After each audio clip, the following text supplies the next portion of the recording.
Platform for thinkers, visionaries, change makers, creators, doers, and passionate performers so that Namma Tamil Nadu can gain a better understanding of better issues through the stories of extraordinary individuals. Two renowned scientists, one just 11 years old and the other with eons of experience, have ventured beyond our planet, and their words of wisdom will inspire us to contemplate the vastness of space, the wonders it holds, and our place within it. Get ready to be captivated by the heavenly mystery and awe-inspiring nature of cosmos as we delve into TN Talk 2024. Before we delve into space, kindly rise for the Tamil Thai Varthu rendered by Team ACL.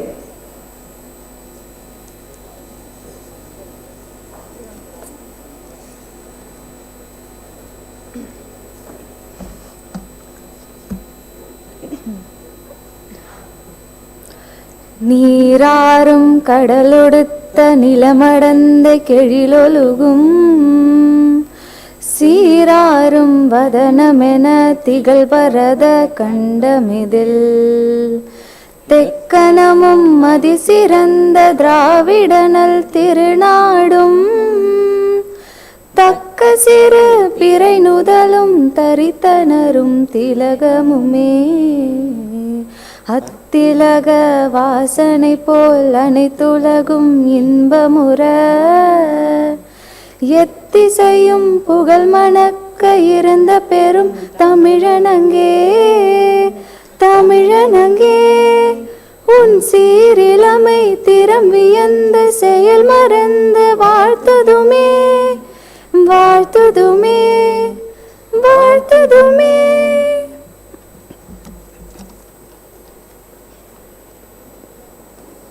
Thank you, Team ACL. The combination of a young, budding scientist and an esteemed space scientist from ISRO will surely bring a unique perspective to the audience. Introducing this 11-year-old scientist brings a fresh and youthful energy to this event. His curiosity and passion can be infectious, motivating others to take to science and technology from a young person's point of view. This youngster's talk will provide a glimpse into the demanding yet rewarding nature of space travel. Before we get into the Tamil introduction of our young scientist, I would request you to watch a promo of the Anna Centenary Library.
Those were the speakers before this.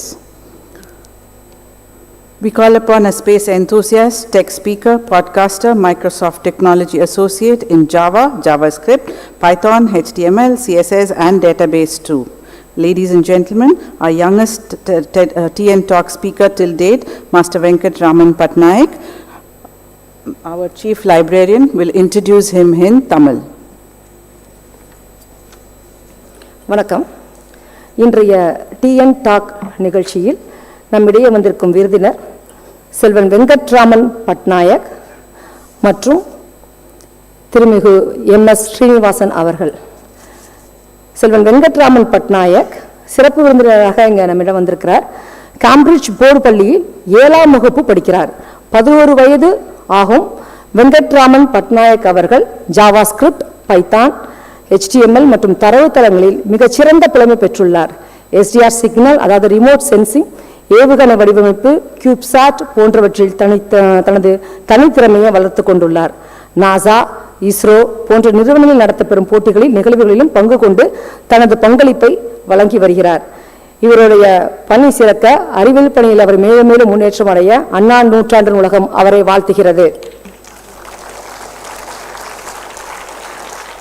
நம்மிடையே வந்திருக்கும் அடுத்த மிகச்சிறந்த அறிவியலாளர் திருமிகு MS Srinivasan அவர்கள். இவர் மேனாள் இஸ்ரோவின் பெங்களூர் பிரிவில் இயக்குநராக பணியாற்றியவர்.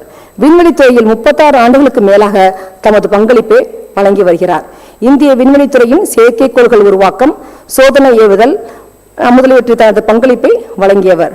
சந்திராயன் 1, 2 மற்றும் செவ்வாய் கிரகத்தின் ஆராய்ச்சி பணிகளில் தன்னை முழுமையாக ஈடுபடுத்திக் கொண்டவர். தனது பணி நிறைவுக்கு பிறகும் மாணவர்களுக்கு விண்வெளித்துறை பயிற்சிகள் ஊக்கமளிக்கும் நிறைய கல்வி சார்ந்த பணிகளை மேற்கொண்டு வருகிறார். ஐயா அவர்கள் அறிவியல் பயணம் மேலும் சிறக்க நமது அண்ணா நூற்றாண்டு உலகம் அவரை வாழ்த்துகிறது. நன்றி.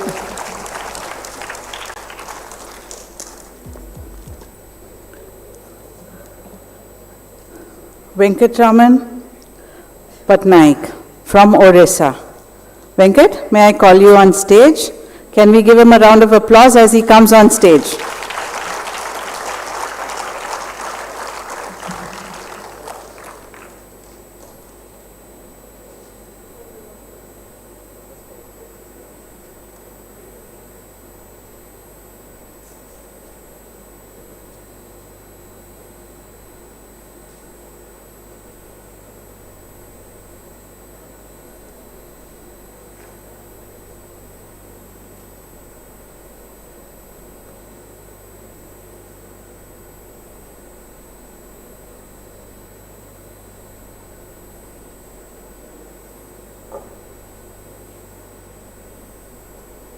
Okay.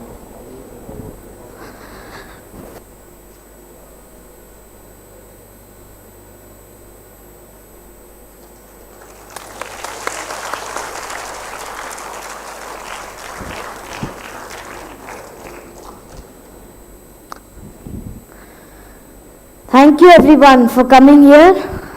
Thank you Neena ma'am and Chief Librarian for giving me an introduction. As you all know, I am Venkat Patnaik, and before I begin my presentation, I would first give expression to my immense gratitude to Dr. Neena Gayatri and K. Lambavat sir for inviting me to this prestigious platform, Tea and Talk. And I would also express gratitude to Srinivasan sir, who will give an insightful talk later on the space Odyssey. I'm also thankful to him. And with that, I'll begin with today's presentation. But one more thing, as a disclaimer, this is mostly a storytelling platform, but I will be giving this presentation with some technicalities, so I'll try my best to break them down. So I'll begin with the presentation. Yeah.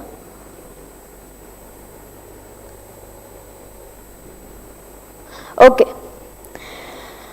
So, by the 1960s, it was a great time for space enthusiasts. Two countries were on their peak trying to compete for space science. The US and the Soviet Union were trying their best to first send the first satellite, first man, first woman, first person to spacewalk, that is go outside of their capsule or cabin, and now the target was first man on the moon, and it was a race. It has begun, and this was the end game. So this was Apollo 8. They did a lunar orbit and capture. So that means they would revolve around the moon just like how the earth revolves around the sun. And they did the same thing. They would take their capsule or the pressurized cabin wherein these 3 astronauts would be there, and they would revolve around the lunar orbit. Then we have Apollo 9 that did lunar orbit docking, which means they joined or combined 2 spacecrafts into one by joining them and creating a pressurized entrance, basically from going to the capsule to the lunar lander. Then Apollo 10 got even closer to the moon. This had basically hovering over the moon, so it would come really low, about 2 kilometers, before they would go back and shoot up into lunar orbit. Then Apollo 11, this was the biggest mission of all. The first man was on the moon. This was astronauts Neil Armstrong and Buzz Aldrin. This was the end of the space race and the beginning of a new era. By this time, they gave the words Tranquility Base here. The Eagle has landed, and they had landed on the moon. So Eagle is the name of the lander, and therefore they even created the insignia in a similar way. And all of this was the beginning, a spark of inspiration. This began as an inspiring moment for a young Mike. He was watching his television and he first gazed at his TV and then went back and looked at the moon, waved there, knowing that there were people officially that had stepped foot on the moon. This was a spark of inspiration, and this began into making his lifelong goal of being an astronaut. Then his dreams were expanding even more.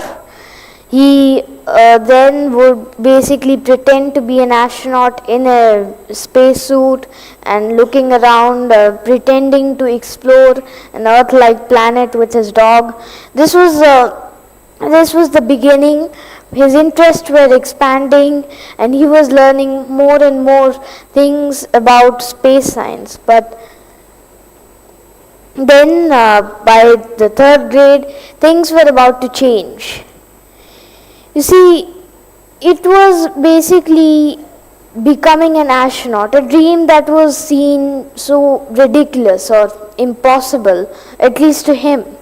And he didn't find it as, it was very good, it was a great dream, but he didn't find himself as a category to be able to become an astronaut. So his dreams were mostly left over by there. He also was nearsighted, so he wore spectacles. He didn't have much weight and was afraid of heights. Too many bold things that astronauts wouldn't be so afraid about. So he went on, did an engineering degree in Columbia University. This was a great track to him. He joined IBM, that's a big company at that time. But things were about to change once again. This was the 1980s. By this time, space wasn't a race anymore. It was a universal participation. Countries soon started joining alliances with any of the 2 countries, US or USSR, now or Soviet Union, and this was beginning to grow more and more. India by that time itself had sent an astronaut, Rakesh Sharma, who went with the help of USSR, and he also saw more acceptance to astronauts, not just military test pilots, but to people of more background that were like, for example, biologists, chemists, or doctors, engineers, etc. So space, like I said, wasn't a race anymore. It's a universal participation, and everyone was going to go to space at one point. He then watched a movie, The Right Stuff, about the Mercury 7 crew that were the first people to have ever gone into space. But he had some setbacks. These were major. He was, as I said, nearsighted, which means he wore spectacles, and this made things tougher for him because he didn't get selected the first 2 times. Then on the 3rd time he did a process called orthokeratology, in which things took him to an interview, but side effects and the thing called flat eye then caused him to basically be not selected the 3rd time as well. And then by the 4th time he did some vision training. This is something really simple, and this was a process, so 1 to 3. And in the first stage, this is something as simple as thumb exercises. Then they had the second stage, wherein he's doing things with the headset. And in the 3rd one, he then he's then wearing these goggles to do so. And this was something very fascinating for me, because I didn't think that with me wearing spectacles, an astronaut was something really viable, until something so simple as exercises using thumbs, not just 2 and 3, it depends on how bad your vision is, but something as simple as a thumb can really fix your vision and make stuff like this possible. And then he was selected the 4th time. He was an astronaut candidate. That means that he was under training, and he would go through this the next 2 years. And in this we have trainees in a 0G plane, which is actually pretty interesting. As you can see here, there are these trainees from a plane that will actually just go up higher and higher and higher and reach an altitude of 40,000 feet. And in this trajectory they experience 1.8 Gs. Then all of a sudden they just fall. They drop down and down until when they are at a few thousand feet, they pull up and go back to 1G. And in that time they experience 0G, wherein things get floaty and they start to hover all around, just like we see in space. So with this scary trajectory, would you really go into this type of plane that has the risk of crashing, but at the same time has a fun and enlightening experience that can really be a start of astronaut training? Next we have the neutral buoyancy lab, which in simple terms is basically aligning the center of buoyancy to the center of gravity. You all may know what buoyancy is. Buoyancy is a measure of your likeliness to float or sink. And in the neutral buoyancy lab, there's also a thing called the center of buoyancy, wherein it's basically the center wherein all the water would be focused. So if it's towards the back, you're likely to float or sink backwards. If it's towards the front, then you have to float and sink towards the front. So when they align the center of buoyancy to the center of gravity, things get in a situation like this. You don't really ever, wherever you turn, wherever you move, things don't change. It's just like floating in space, but instead of going into a scary trajectory like the first one, you would go into a pool of water. And then in the third one, these are trainer jets, which are pretty obvious. These are jets which will do specific maneuvers to experience G forces. These are really high forces wherein you feel your weight, but up to 7 times of what you feel right now. So if you're sitting right now comfortably, imagine yourself sitting right there, but feeling 7 times of your weight over you. So that is some tough training that astronauts have to go through.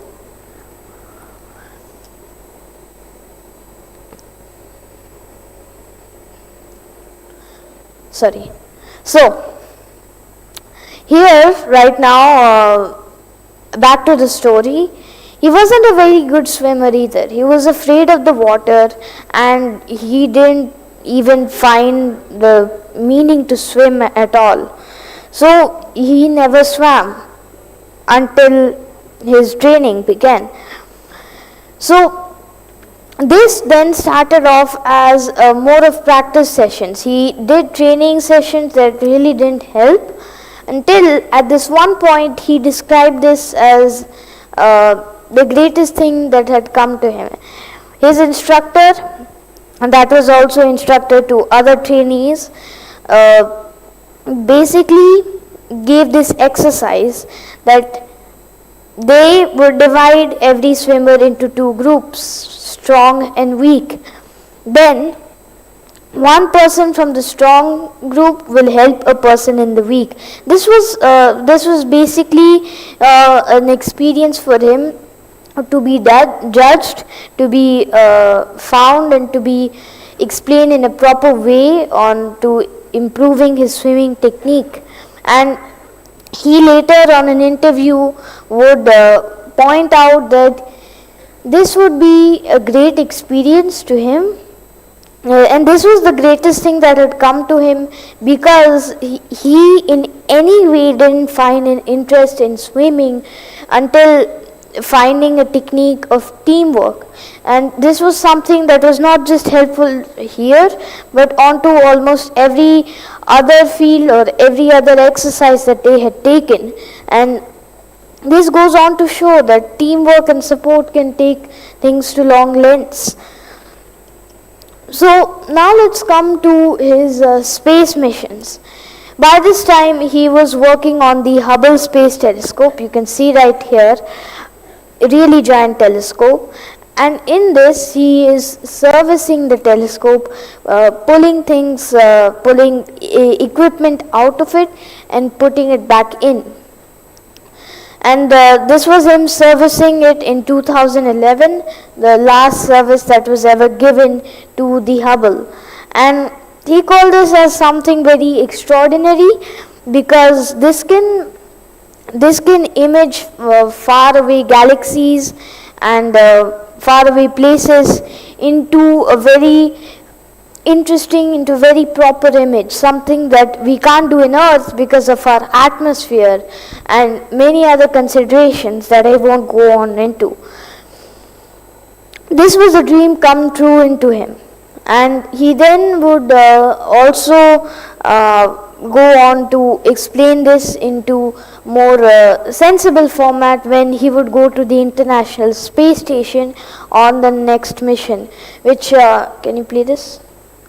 Which if you can see here, this was an enlightening experience to him, because he would see back down into Earth. So this is him upside down, and he would go take onto a view onto Earth. He looked back reflecting on his dreams.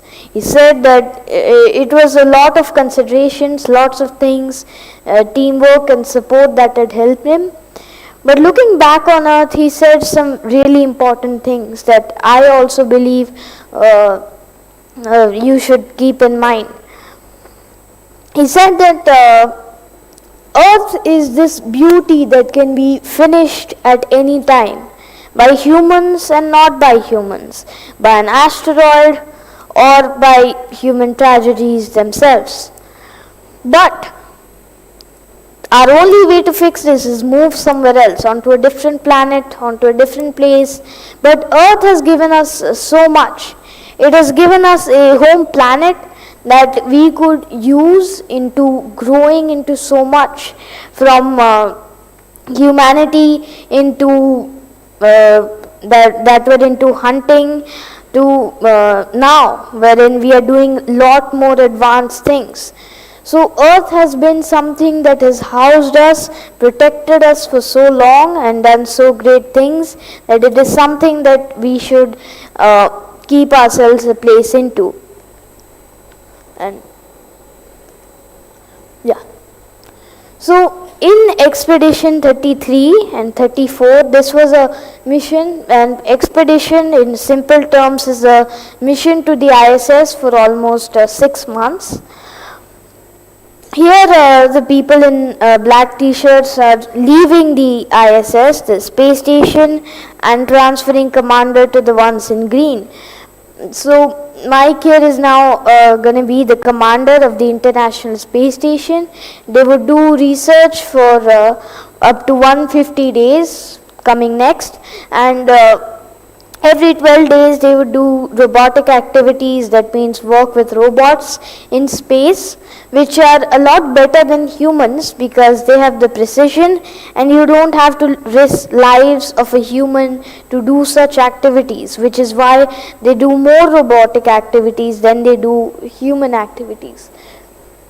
This was another dream come true. He was going to be the commander of the International Space Station, something that he as a child only heard of as plans, but now he was becoming the commander of it, so it was a big deal. They were doing research in this, in which he saw this one. So this is one of his crewmates. One of his crewmates that were working on crop growth.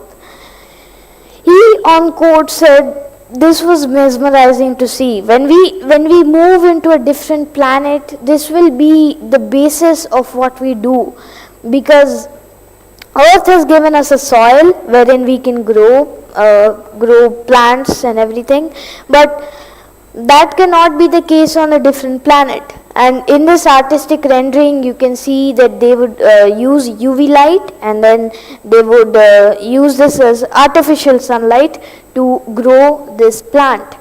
And similar research to him was sent on the moon as well. So this was one of the biggest research that was done, and it was done under his light as well, which he called as a thing that he could have never believed he could have done when he was a child, because these things are actually going to help us when we go to Mars. Any of you can be one of them as well, who will be using these techniques to grow plants, to live everyday life that you have on Mars. And you eat food, you must have eaten your lunch today, and in that there must be at least one vegetable or plant that has been used. This is exactly that was being done here, so this is a lot of work.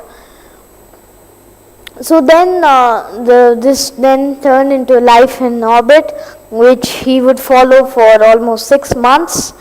So after waking up in a sleeping bag, they would do exercise for almost 2 hours. This shows the importance of exercise, especially in space, because there you don't have the use of legs and certain muscles and bones that you do here on Earth. You use some muscles, like I am standing here and you are sitting, but your muscles, legs and quadriceps, they won't be used in space, so they basically are using a treadmill clamped down to themselves to do exercise. Then they are doing extravehicular activity, EVA. So they would go out of the space station, literally floating right next to it. And while it doesn't feel like it in this image, they're traveling at 17,500 kilometers per hour. So it's something that doesn't feel like it's happening at all. I mean, did you imagine that such a thing would happen when you see those videos? Because they're not we can't understand the scale, how fast that we're really traveling. And we have meals that they eat. These are dehydrated, but they use water to basically use a dehydration system consisting mostly of water, and in that they would use water to rehydrate it so that it doesn't expire so soon. And then lastly, they do airlock research, which was something similar to what is being done on the previous slide. That can be crop growth, rock research, and when he was also announced to be one of the crew members on another mission to the moon. So he would be literally lifting a rock from the moon and doing a research in a similar contraption to this. He couldn't believe that and said, quote, "This was another thing that was interesting to me, because I had seen my heroes go to the moon, and that captivated me into going into space, but after that I really couldn't believe that I was the one going to the moon and possibly inspire other people as well," end quote. So, okay, wow. This was inspired by these two gentlemen right here, astronauts Mike Massimino and Kevin A. Ford. They traveled in STS-125 and STS-128. They've blocked out for some reason. And also Kevin A. Ford, STS-128, Expedition 33 and 34, as well as Soyuz TMA-06M.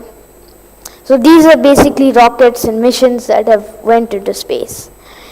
Now, well, this is the end of the story. I have a few more things to point out. Some announcements. Because human space flight, at least here in India, is not stopping there. All these rigorous training procedures that I had shown, these were only done by 2 Indians on Earth. Rakesh Sharma, I think a lot of us might know about him, and Ravish Malhotra, which you may not know about him, but he was a backup crew or a backup astronaut. That means if anything happened to Rakesh Sharma, he would be the one flying into space. So he actually was supposed to fly first, but due to some considerations he didn't. And he also played an important role that was really not mentioned by a lot of people, but yes, his role was really important in that space flight as well, Soyuz T-11. But there are more announcements. There will be Indian astronauts in the ISS, the space station that I was showing, and that would happen in October of this year. So yes, this is a very big mission. Shubhanshu Shukla will be the one flying into space, and Prashant Binayar, another astronaut, he's the backup crew. So they both are currently in the US training for the SpaceX, that's a private company who has built the Crew Dragon. That's the capsule, that's the rocket and the pressurized chamber that they'll be flying onto. And then there are 2 more astronaut trainees, Ajit Krishnan and Angad Pratap. These are mission specialists, which means they have some special roles and the skill sets to play in the mission. The earlier 2 were pilot and commander and pilot respectively. So these 2 will be the other astronauts to fly, and Ajit Krishnan himself is from Chennai, so he also has an important role to be playing as in the mission that he'll be flying on. And yeah, that's it. That was some story about an astronaut's life in Earth, space and beyond. Thank you.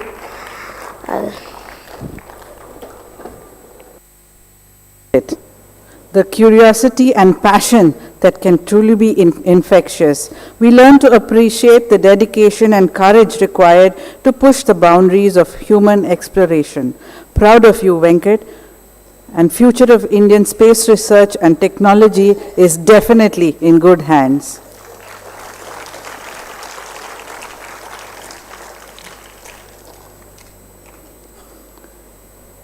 His expertise in the world of space and space technology can offer valuable insights into the challenges and wonders of space exploration.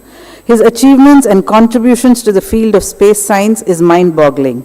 Take us on a space odyssey he will. Undoubtedly captivate us with stories of exploration, discovery, and innovation. Knowledgeable, passionate, and the space soldier of India. Former Group Director, Power Systems, Dr. Rao Satellite Center, ISRO Bangalore. Ladies and gentlemen, Dr. M.S. Srinivasan. Sir, please.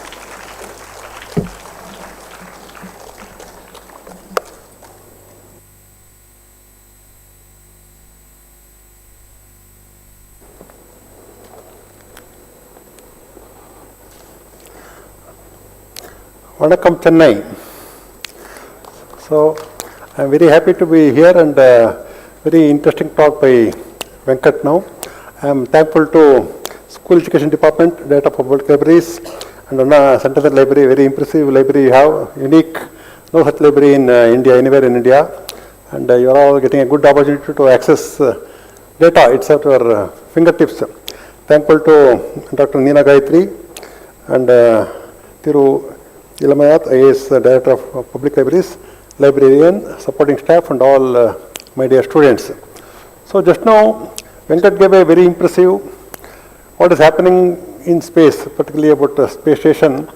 And we are going to have our own Bharat Antariksh Station, BAS, another 10 years. So I hope someday one of you will be there as astronaut in our own space station.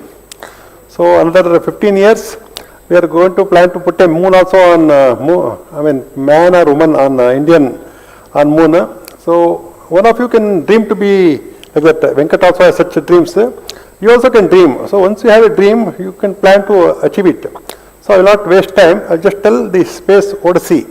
How ISRO started and last 50 years, how we started from a small sounding rocket in Trivandrum, how we moved on to, our first priority was we have to do something for the welfare of people.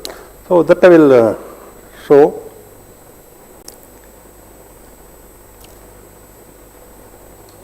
Yeah, so I will be talking about ISRO activities, societal benefits, challenges and opportunities. So all of you want to go into space science also. I will tell how we can all become ISRO scientists. Or now ISRO has opened up for a lot of private, so you can join a private company. If anyone have any ideas, there are people who will fund it and take it forward.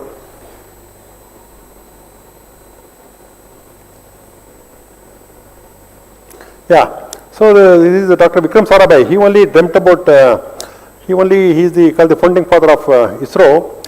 He told we must be second to none in the applications of advanced technology to the real problems of man and society. So that was the basic idea with he started. And we continued.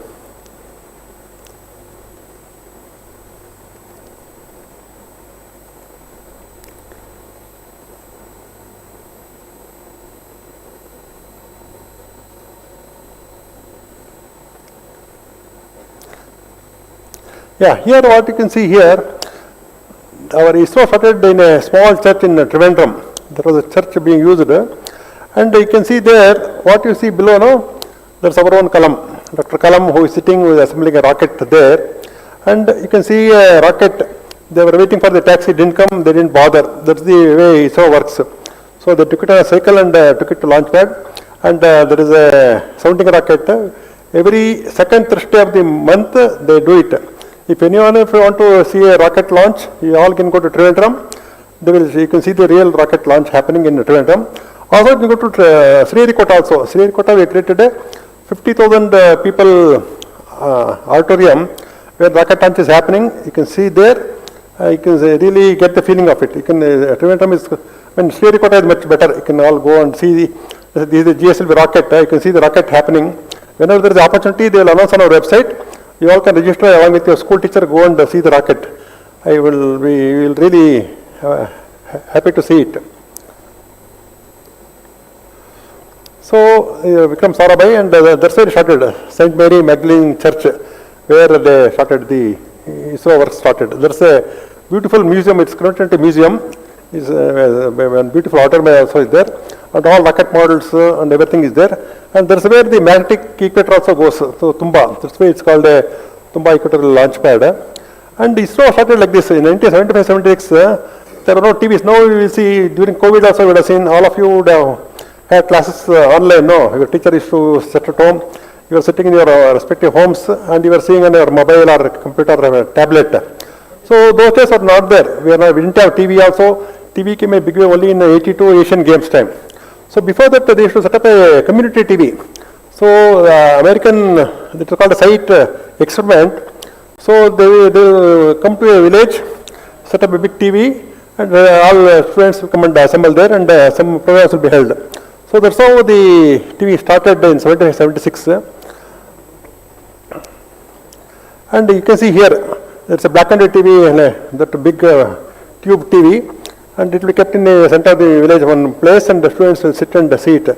So this was the world's largest experiment at that time. Nearly 2 lakh people were seeing. It was done over 2,400 villages in 6 states, and 50,000 primary schools teachers also were getting trained by that. So it was a very good experiment. Then we started we started in a small way, where the community TVs were there, and NCRT they were having the data, some material that was broadcast everywhere and people could see it. So then what happened, ISRO, we wanted to have our own satellite. So ISRO went to type with Ford Aerospace in America. They made the first insert one series of satellites, where it was a multi-purpose use, where we are using for communication, for meteorology, and business transactions. All these things are there. And subsequently, we developed our own satellites, both for remote sensing purpose and communication. That's how I joined in ISRO in 1985.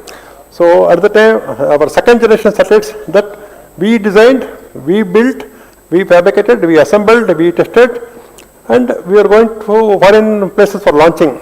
Now we have got our own launch pad, we go to Srinivasan and launch our own satellites. So that's how we started. And it is very much useful for, I will tell the different applications, how it's used for weather prediction, cyclone prediction, crop estimation. Recently we saw Vaynadu, that thing happened, heavy rain and all, landslide. All those things we are able to see from satellite, from using a remote sensing satellite. And the accuracy of platform, let's say when cyclone is starting somewhere near Singapore, earlier days in 70s, before you were all born, that cyclone, if it hits the Andhra coast or Tamil Nadu coast, a lot of people are dying because they are not knowing what will they see it, when it will hit and all. Now, you can see here, the weather prediction was 25 kilometers position error was there. And slowly it now improved. So all these things are, we give 3 to 4 days advance notice, so people are evacuated and they don't venture, fishermen don't venture into sea, they are all saved and do it. And you can see here how many people are dying earlier. Nearly in Odisha, 1999, 10,000 people died due to cyclone. Now hardly it's one or two people who don't listen, they want to simply take a chance and go. Otherwise, it's almost nil. You can see here, that is called the eye of the cyclone. We can predict whether it's going to hit the Tamil Nadu shore, or whether it will move to Andhra, or it will go to Odisha, it will go to Bangladesh. So all that is real-time monitored, and we get alarms. You also can see, it's all covered in Hindu paper.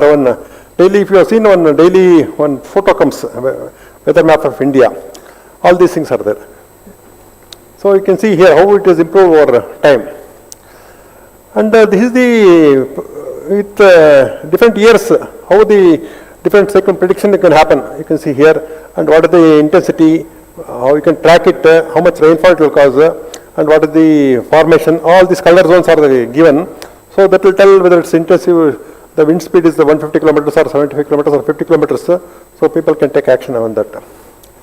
So this we would have seen this is a Ariane passenger payload experiment satellite. This was launched by Ariane rocket from South America. This is the satellite which is called Apple. There is an acronym for Ariane passenger experiment. You would have seen this satellite in a bullock cart. Anyone of you have seen?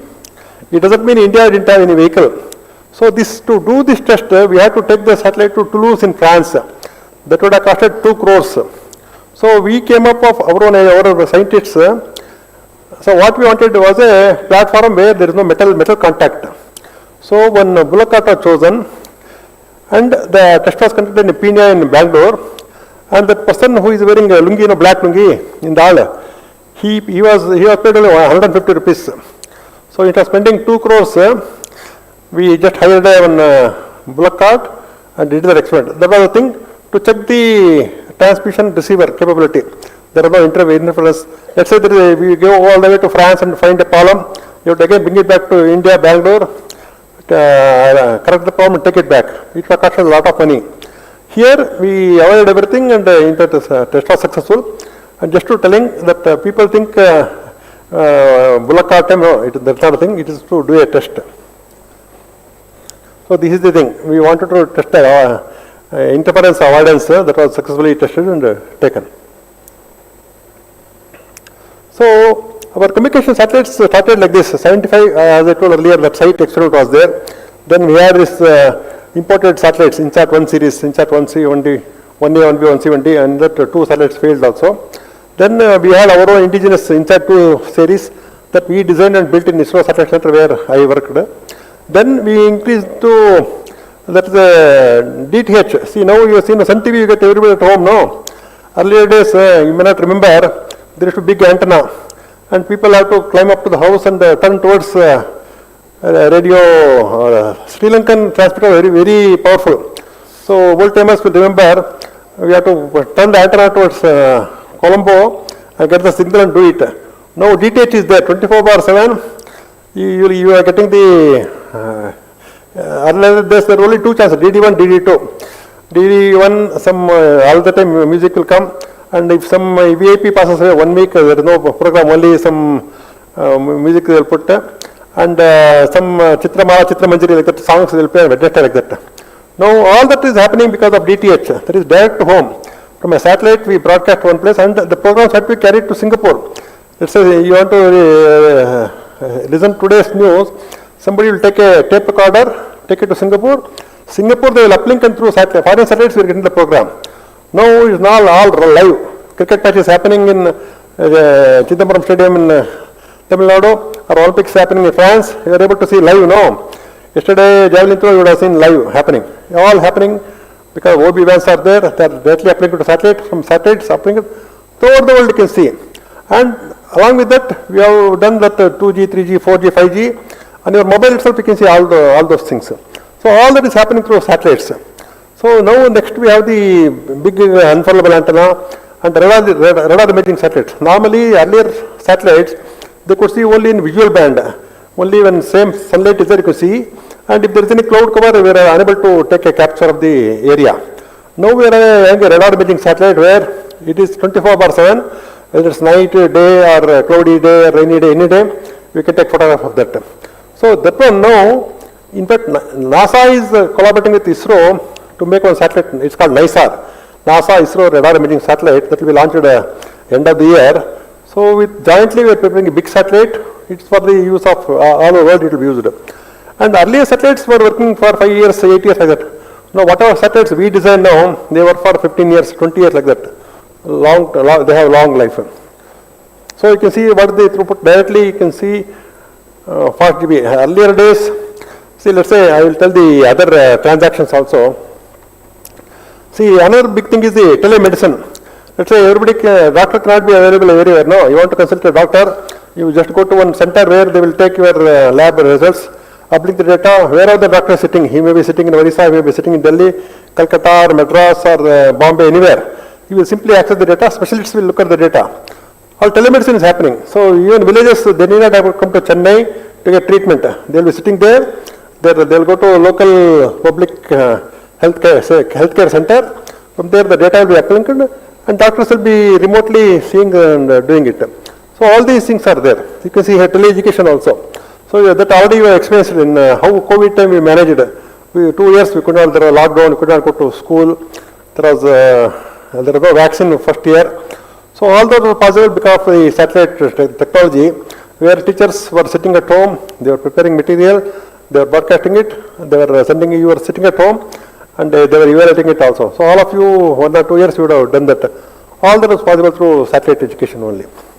So there is that is a school one NCERT. You can see how the e-learning is happening all over the world. Let's say somebody, a professor in Chennai, he records a program in Tamil.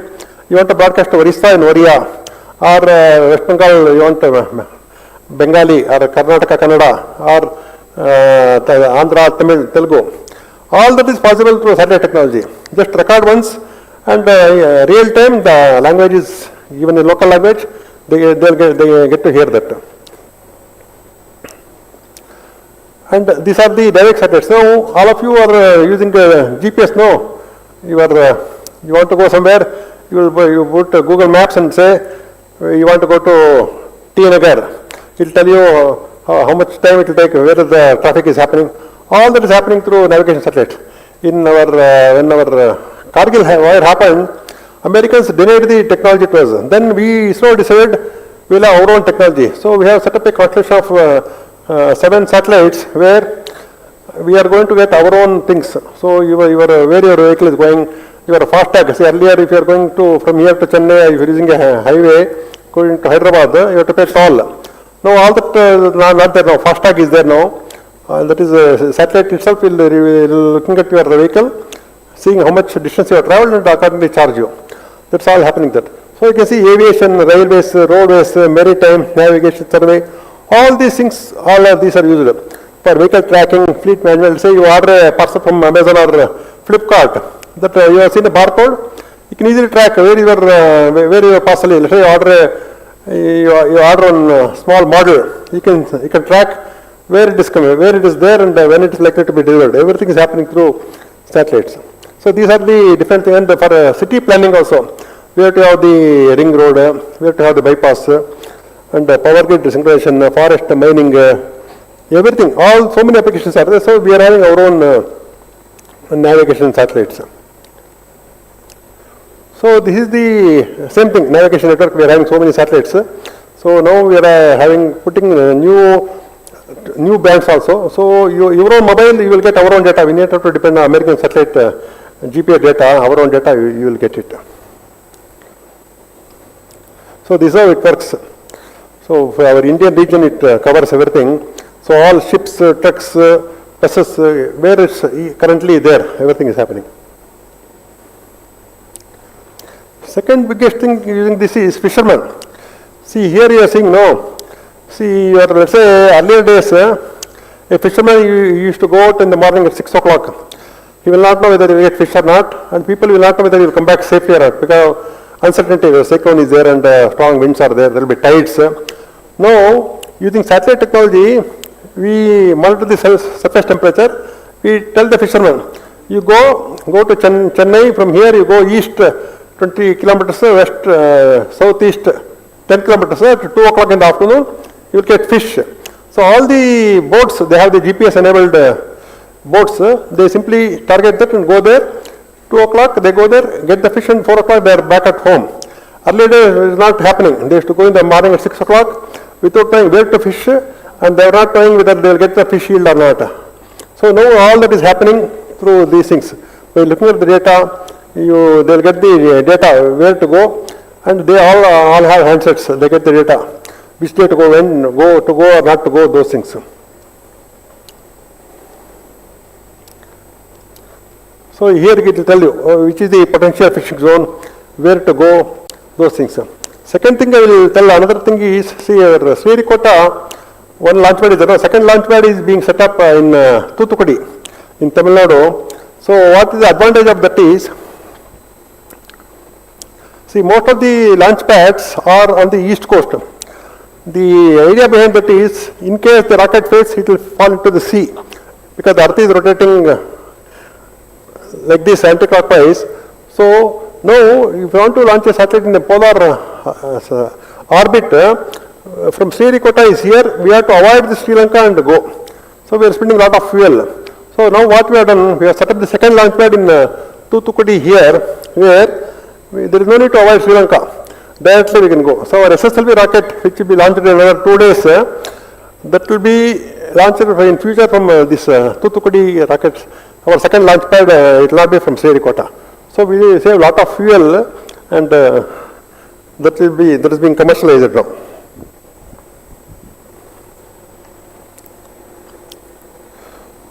Yeah, that's how it shows the chlorophyll distribution. So which fish is available there, where to go, all those things they get to see. Yeah, this is another thing.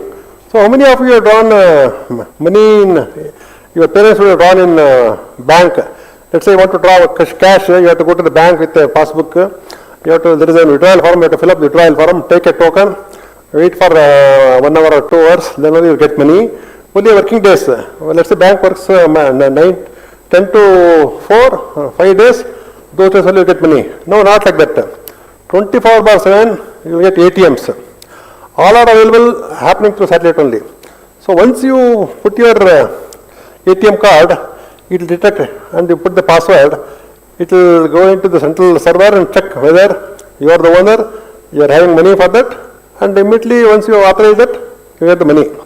All that is possible even in late 90s also, we didn't have the ATMs. So all these things are possible through rooftop antenna, where everything will be done, and even the trains also, they are able to track every train, and most of the crossings now, earlier a lot of people are dying, animals are dying because they could not close the railway crossing gate. Now these NAVIC chips are installed on the train itself.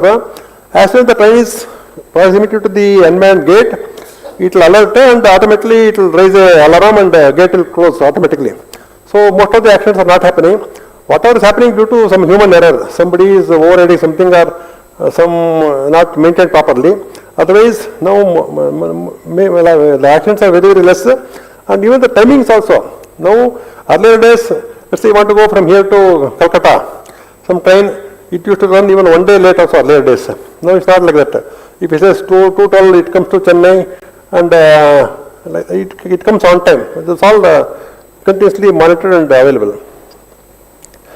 This is the micro technology I told earlier, where independent of weather condition, you can map, the weather mapping can be done, because it can penetrate through the land.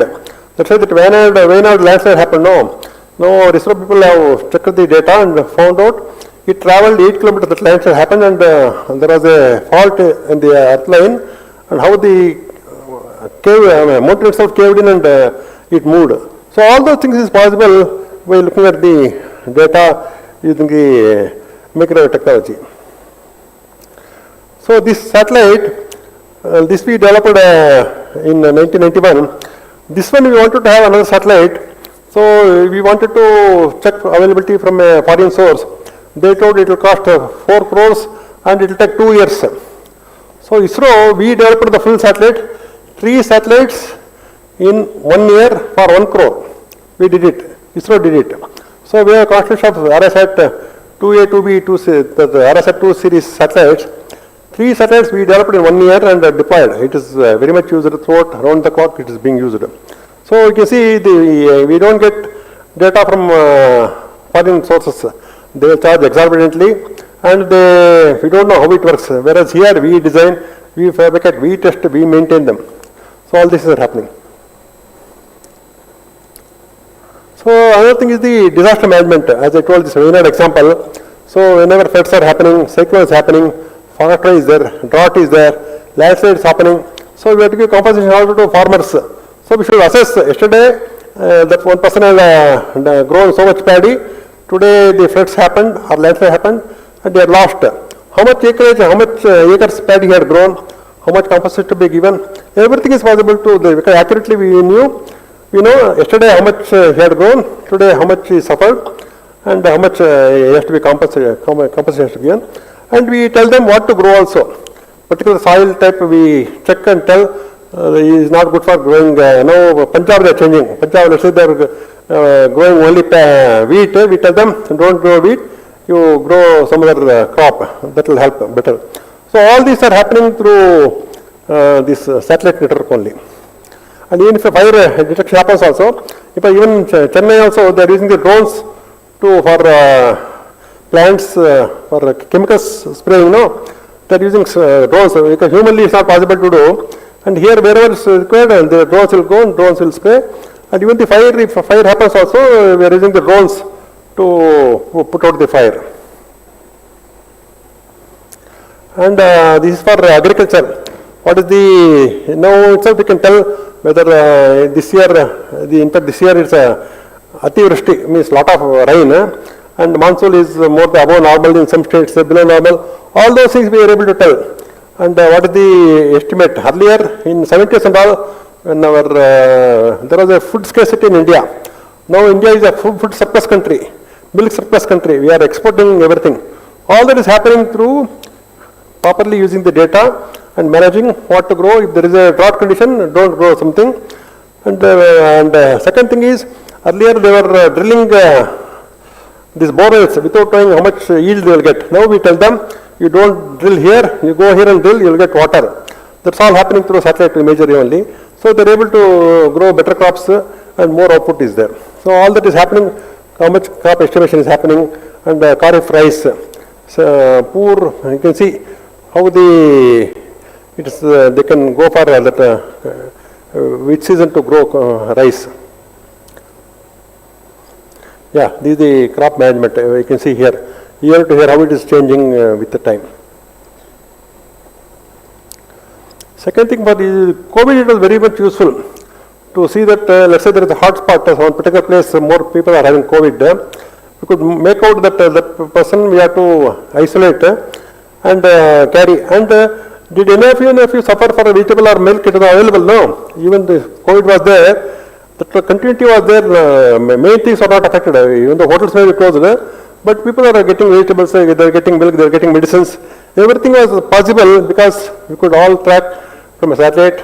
We can tell the people could not go, because the lockdown, people could not go even from here to Bangalore, here to Hyderabad, anywhere.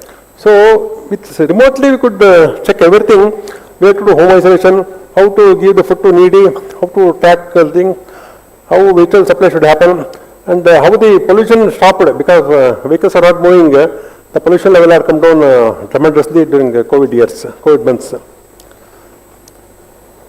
So this is the, you can see economy, how it improved with, I told no, that potential fishing zones, coastal tourism, and blue economy. Even the wind energy also. Now if you go anywhere, particularly near Kanyakumari, you will see a lot of windmills generating power. Windmills are generating power, we are generating power through hydro plants, we are using solar power, everything, all are possible because we can tell where they can install the windmills, where they will get power, where to have use the tap the tidal energy. Even tides, now if you go to beach, you would have seen, no, some days the tides are high, some days the tides are low. So all those things are monitored, we can have install the hydro power also, we can do it. Yeah, these are the different applications over years, how it has changed. Yeah, this is ISRO telling, we are building with NASA. You can see here, different bands, how we can go deep into the earth and check what are the independent of weather conditions. So this is the aperture radar development. Yeah. So initially we started from lower satellites. Let's say this is the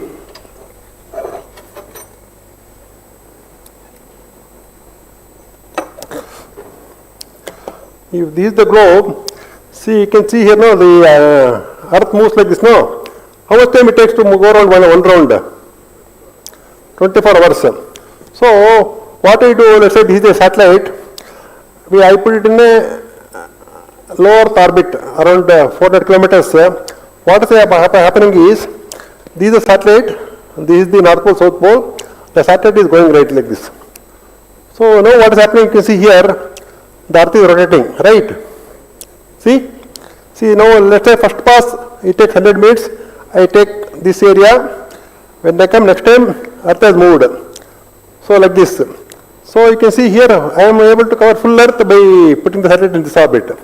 This is called a low Earth orbit, polar orbit. There is called, that's why that called PSLV is Polar Satellite Launch Vehicle. We put the satellite in a remote satellite, so full Earth we are able to cover.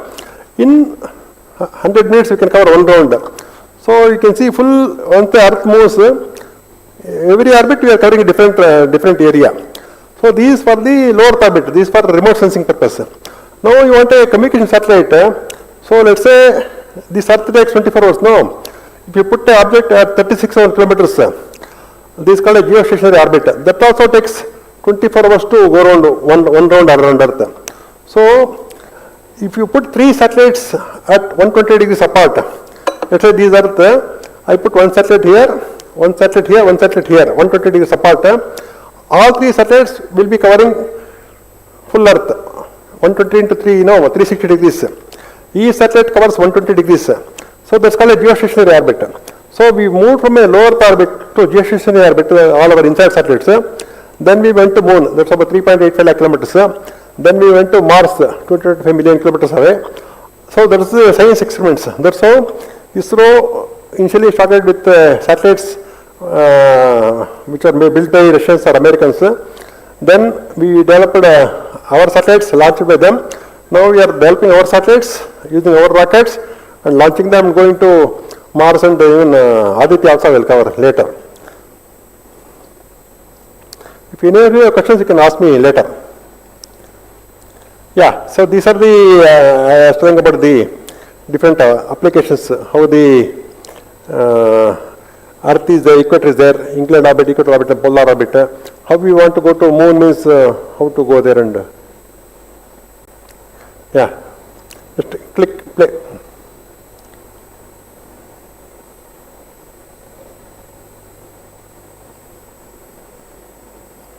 Yeah, you can see here, there is a satellite is going around like this.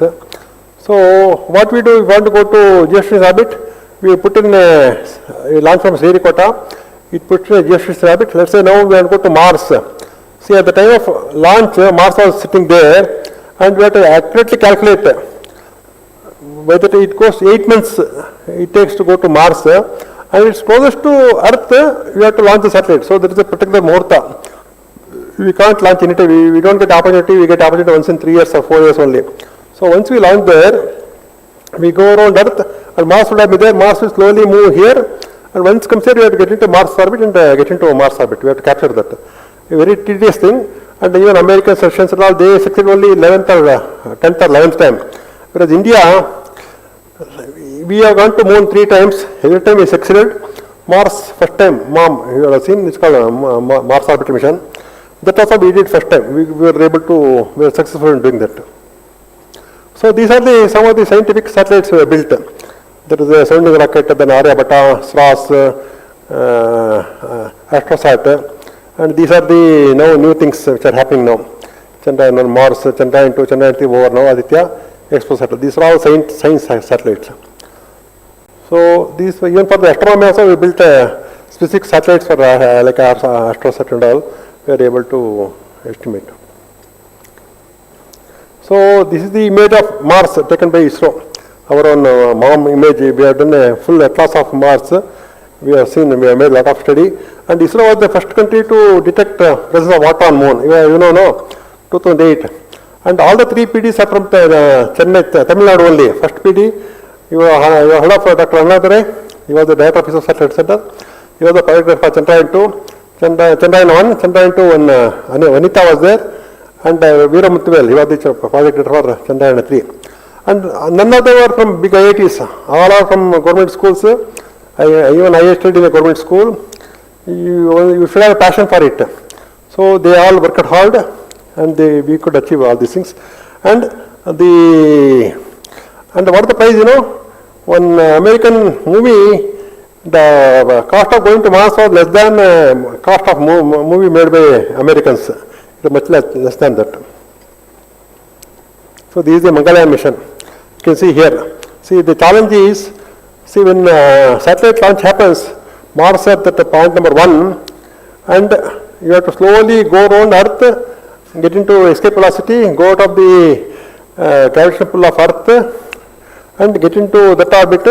And by the time, see, 1st December 2013 we launched the satellite, and we captured Mars on 14th September. It took 8 months. But everything we have to calculate pakka. We have to see that each operation when to do, how to get into Mars orbit, and Mars also has moved, you can see here. Mars was sitting at point number 1 there. You can see here. So it was there, Mars was moving around the sun, and when it happened here, we had to move the satellite and capture it there. A very, very challenging thing, and it was totally, visibility was not there, means your satellite was not in the visible tracking, it had gone behind Mars. At that time we had to make the speed 0, get into moon's gravity. That's a very challenging task, and we successfully did it. This is the Astrosat mission. So all these things, different applications of ultraviolet imaging, soft X-ray, large area X-ray, all those things were done. So a lot of papers have come. If anybody is interested in astronomy, this data is available in public domain. You can look into those data and develop interest in that. Yeah, Chandrayaan 1. See, Chandrayaan 1, we were the first people to find the presence of water. Even though just now Venkat showed 1969 itself, Americans landed on moon. But they all landed close to the, let's say this is the image of moon. They all landed close to the equator. Whereas ISRO, we found out the presence of water here. Let's say you want to go to moon. You need water now. So all of you brought water today from your houses, right? Let's say you need water for 2 days. Can you carry? Let's say you want for 1 week. How much water can you carry? You can't carry now. You have to find a place where you have to dig a well and use water. So what ISRO did, we found out the presence of water. You can see here near the South Pole, we analyzed the data and we have put a experiment which detected the presence of water. Because even if you want to build a house on moon, you cannot carry cement, sand, wood, everything, no. You have to use the material available there to build. So we'll do rabbits, moles they live all underground, isn't it? So the Chandrayaan 3, I will cover it later. You have to use the material available on moon. First thing, you need water to drink, and there is no oxygen there. You need oxygen to breathe. And to grow plants, you need water. And you have to grow plants. You should have everything, water is the main thing. So for that, if you want to, Venkat was telling, if you want to go, you have to go to other planets to escape from Earth means, on, let's say you weigh, some of you weigh, let's say 36 kg on Earth. You will weigh only 1/6, you will weigh only 9 kgs on, 6 kgs on surface of moon. If somebody weighs 60 kgs on ground, on Earth, you will weigh only 10 kgs on moon. The gravitational force is less. So you need less energy to go to other, let's say like intermediate stop. You want to go to some place, you go to one central place, from there you go to other places, no, like that. So moon will be the intermediate place to go to Mars or some any other planet in future. For that you need water. So that's how, even though 69 they went to, and 1972 was the last time they all went to moon, no, the people have lost interest. After Chandrayaan 1 in 2008, again now people are showing interest, and again revisiting. We ourselves have visited 3 times, Chandrayaan 1, Chandrayaan 2, Chandrayaan 3. And Chandrayaan 2 image is the best, even though it's working. It was designed for 1 year, in 2019 it was launched. It gives the best image of moon ever taken. Even though it's going around moon, that is able to detect, take a good mapping of moon. And Chandrayaan 3 also we succeeded. So now even Americans now they want to go back to moon now. SpaceX, they are having a very big rocket. They want to again go back to the moon. So it's happening another 2-3 years. Again Earth person will go to, it can be need not be American, somebody will go to land on moon again. So Chandrayaan 1, that's what we found out. Chandrayaan 2, we did lunar hydration and we found out which place to land. And another thing is, even though other people have gone here, nobody landed near the South Pole. Chandrayaan 3 was the first satellite to go and land on the South Pole, which nobody else has done before. It was a very challenging thing. And even recently, some 2-3 probes they went, they fell short. One probe went, they were short of fuel. They didn't have fuel and it crashed. Another satellite went. See, if you have seen our satellite model, I will show it anyway. So we have put the solar panels on all sides. You can see here, only on this side ramp is there where the rover came out. So anywhere, even the lander doesn't land only one side. Even if it lands like this, you are able to generate power. That's how we have generated, and the lander could come out and move on we could successfully land. So this is how we went to the moon. That blue line. Here. Yeah, I will just show. Madam, you have time?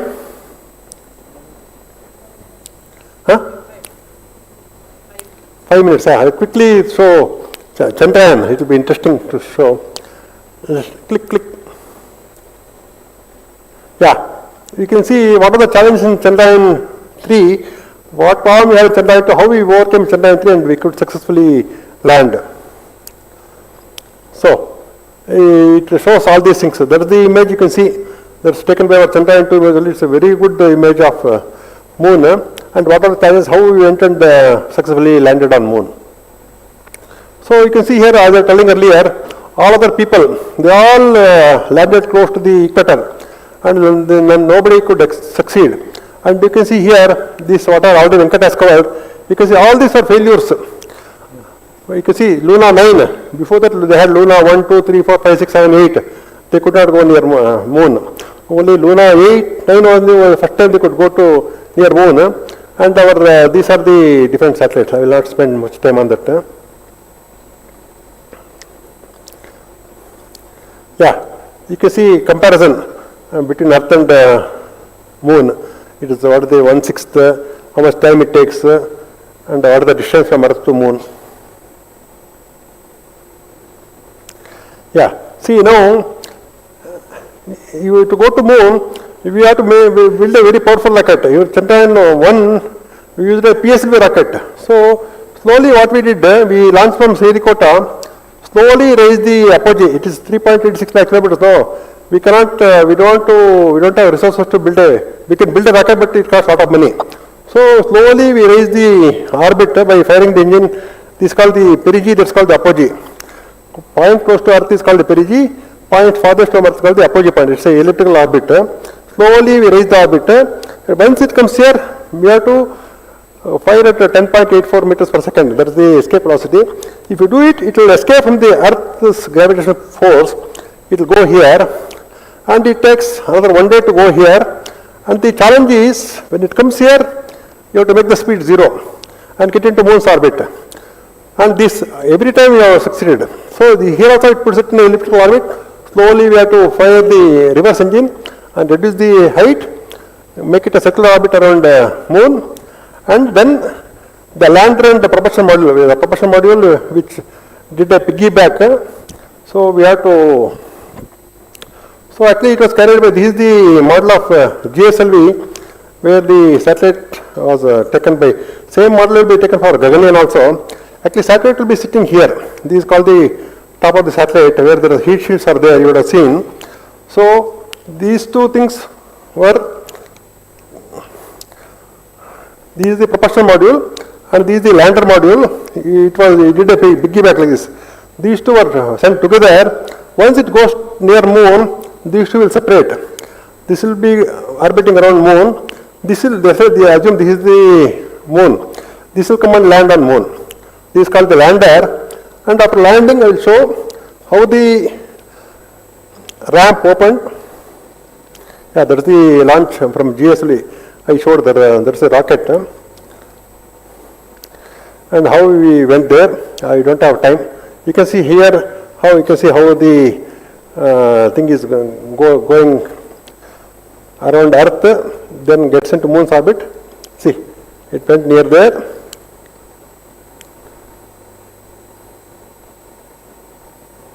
You can see the date also when it's happening. Yeah. These are deep space network in Bangalore, where from where it is tracked. You can see here how the satellite was launched, how it was taken up. And this I will tell you, we have to reduce the speed. It's going at a very high velocity. We have to make the speed height 0. We have to see it's going around moon, no. So we have to make it vertical. We have to reduce the speed, come close to moon, and reduce the speed. It's 1680 meters per second. At that point, we have to make it like this. Fire the engines, reduce the speed, come down, reduce it to. You have to come to go there and check whether I am at a flat area, whether I can properly land there, and then check, and everything happened perfectly. 23rd August, it is 23823, 2 cube, 2 cube, 2 cube. That's called now being celebrated National Space Day, this August 23rd every year. It's really challenging thing to do. And we use artificial intelligence. See, after going there, no, it happened to some other Russian satellite, where it landed in a crater where it landed on one leg. It could not generate power. So we have to go to a place where there is a flat area, where I can successfully go and stand there and all 4 legs. Then only you would have seen the photos of also of a lantern and rover. The ramp could open and the rover could come out. So we went there using image of Chandrayaan taken of moon taken by Chandrayaan 2. We found out using artificial intelligence whether the surface is a good place to land. There are no craters and land. Yeah. So these are we have to do a lot of simulations on the ground. I will not spend time on that. So this is how the lander happened, and this is the ramp, and how the rover came down. You can see here. So I am happy to say I am the designer for the batteries for these things. For the power set, I was heading that group. So you can see here, it went and moved around 100 meters on the surface of moon. We could like a remote. It's that tip you are seeing, no? That rover is as small as that. So it is having a solar panel, it is having a battery, it is having 6 wheels. Another thing is, see, he showed the Armstrong landing on moon. So when he landed on moon there is no atmosphere. So he first time wherever he set the foot, his footprints are there on the surface of moon. Because there is no wind, there is no rain, there is no atmosphere, that will be there permanently. So that one Americans you would have seen Armstrong's foot image on the moon. Whereas ISRO, what we did, there are 2 wheels at the back now. We put on one wheel our Ashoka emblem, second wheel our ISRO symbol. So when the rover is moving on the surface of moon, like Sankranti you do, or Sakrati you do, no? That sweet candy you do? How do you do it? There is a mold and do it now. So when the wheel is engraved, so when the rover is moving on the surface of moon, let's say this is the surface of moon, when the rover is moving, on the surface of moon you get Ashoka emblem and ISRO emblem printed. It will be there permanently. If even if you go to moon, you can go and see it yourself. But just telling. Yeah, these are the things. I will not spend time. What are the different weight of those things? And these are the different payloads. After going there to do some work, no, just going and coming back is no use. After going there to do some experiment, you have to find out what is the temperature and whether similar to earthquake, there are lunar cracks also happening on moon. That also, in fact, when the rover moved also, our detector could detect the due to movement of rover. Let's say when child is walking, first floor you will get a sound, no. You get disturbance at the ground floor, no. So there will be some disturbance. That also our thing could capture. So there is a seismic activity. And laser reflective array. This is a very good thing. Even though our satellite is not working, now any other satellite going around the moon is like a passive mirror. There is a laser. If you point a mirror at that, it will reflect back. You know where it is. It's like having a torch. Let's say this is a dark room. You put a torch. If you mirror will reflect now, let it reflect back. You know where the surface of where how the rover is moving. I mean, moon is moving with time. That also can be followed by this experiment. So these are the different payloads carried by a rover. We did these things. And second thing is, if you want to go in future, there is a habitable planet. If you want to find out what is the polarimetric signature there and what is the composition of soil there. Let's say you want to build a dwelling on moon, you should know what is there. So for that we have found out some sulfur is there, calcium is there, potassium is there. So next time you go, you know what material is available to grow your own habitat there. Yeah, these are the satellite was built in ISRO Satellite Center. That's Srinivasan, that's launched in this is the top of the rocket where heat shield is there, and it's assembled in the rocket like this, and it is launched. Once the satellite is injected, there's the image, actual satellite image taken by our onboard camera. This video also I have, to lack of time I'm not showing, and how we went to moon, slowly how we raised the orbit, got into Earth's orbit, then lunar trans injection, then actual moon's orbit, and how we got it. Yeah, actually we say Chandramukhi, no, people think Chandramukhi means very beautiful. Actually you can see here, moon surface is like this. It's in fact lots of craters. And actually what we see is only one side of the moon. We don't see the back side of the moon. You can see here there are so many asteroids, they all hit on the moon, and so many craters and all are there. So you have to find a place where you should, there is a flat place where you can, so this is the actual photo taken by Mars, Vikram lander, when it's supposed to see, this is where it landed. It's the actual footage from 3.84 lakh kilometers away. Yeah, this is a simulation you can see here. Just click.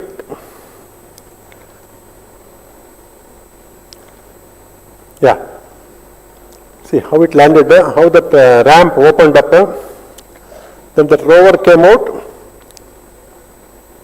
You can see here, all directions we have put solar panels. And rover came out, and within see these are the how that ramp opened. That also we have onboard camera. How the rover, you can see here, and the Ashoka emblem is there. When it's moving, that is formed, that footprint on the surface of moon.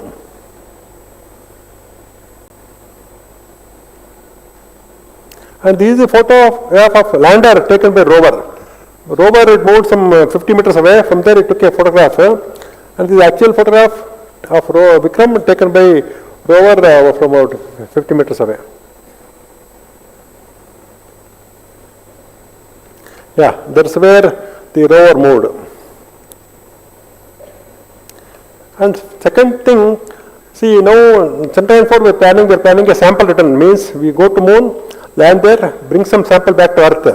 For that we have to come back, no. So after all the experiments were done, we did a hop test, because once you have to come back to Earth, it has to come up, again travel back to Earth. So this was not planned earlier. We did a hop test.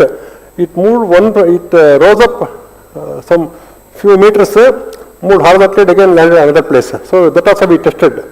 That was not initially planned, but successfully we could do it in Chandrayaan 3. In future it will be like this. We will be having a thing like this.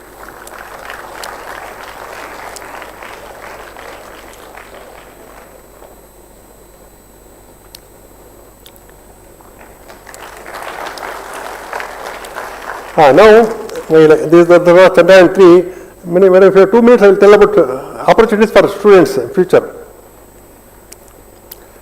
So, you see now how the satellite is assembled. See, satellite is also like a human being. So, you have mouth, you have ears, you have stomach, you are having motion, everything, no? So, satellite also is similar to those things.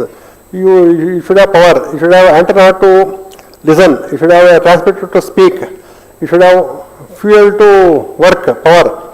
All those things, that's how the satellite is assembled. What you are seeing is an assembled satellite, but you should know how the satellite is built. Just click. You can see here, this is how the satellite is assembled. First you get a basic structure, then the fuel plant comes, then there is the earthwing panel that is assembled, then all the panels one by one it will come. This is from the LAM engine is assembled there. Then there are different south panel, north, like that. So they are all individually assembled, tested, then brought to the satellite, and all are assembled. You can see how the assembly happens. Then you close this wing, then there is the other service, another supporting structure, north and south. Then the solar panels will come. There's the battery module, both sides. All that is done in ISRO Satellite Center, Bangalore. Then the EV deck, then the antenna will come. This is the solar array, which will come one side. Similar thing will come the north side also, one will come. This is the antenna which are folded, then deployed in orbit. It will get attached there. One more antenna from that side. Yeah, this is the finished rocket, which is going to a rocket, it gets launched. Yeah, so these are the, just click. Yeah, any one of them. So these are how the rocket goes up Mangalyaan. These are the future things. Already finished when ISRO were having this year. Then once you go there, Venkat told about docking. So if you want to go to our space station, you have to go and attach to the docking. You need to have a module where you will transfer people or food from one module to another one. That you need to do. All those things are planned this year. And next one is the similar to space shuttle. We are having our own reusable launch vehicle. That's called RLV. That is already some 3 test flights over. We are going to make it up. That will make the cost of launching very, very less. This is the nicer audio covered. This is a NASA ISRO synthetic aperture radar satellite. And this is the next one, Gaganyaan, where we are going to put our own. See, he told about Rakesh Sharma. Rakesh Sharma was Indian, but he went in a Russian satellite. Kalpana Chawla and Sunita Williams, they went in American by space shuttle. Whereas here we are going to put our own people, the satellite built by ISRO, rocket built by ISRO, India, and launch from Srinivasan. That is the challenge. So now we are ready for that. So already we are planning. This is the Aditya details. So Aditya is 1.5 million kilometers away. That is 1/100th of a distance from Earth, Sun. We can monitor the Sun. So how we did that?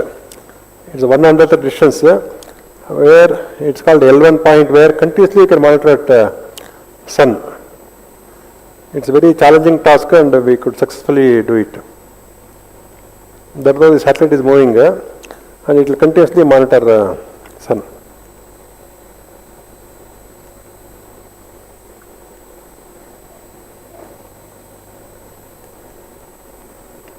Yeah, this is the roadmap.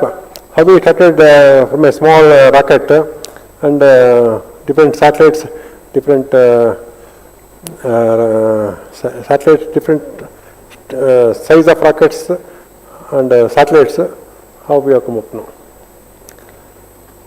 This is the PSLV. Now, in fact, we launched 104 satellites together. That is a big, actually 104 foreign satellites at single one stroke we launched from using PSLV. Very reliable vehicle, very cheap also. This is the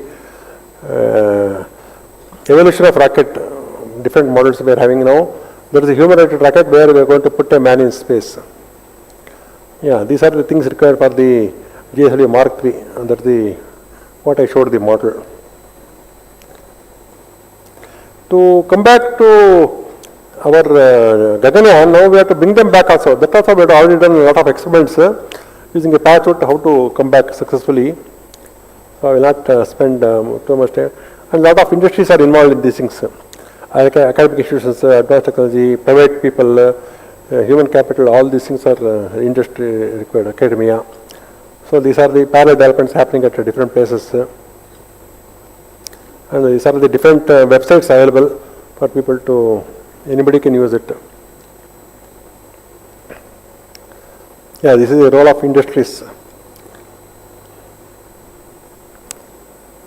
These are Gaganyaan module. You can see there will be a crew module, service module. 3 people can sit inside that crew module, and they will be already, they've been trained in Russia, and 2 of them, as Venkat told, some people are going to space station, ISS, using Axiom rocket, and remaining 2 we will go in our own Gaganyaan module. So these are the related things available. So I will come to what is interesting, the same thing about Gaganyaan.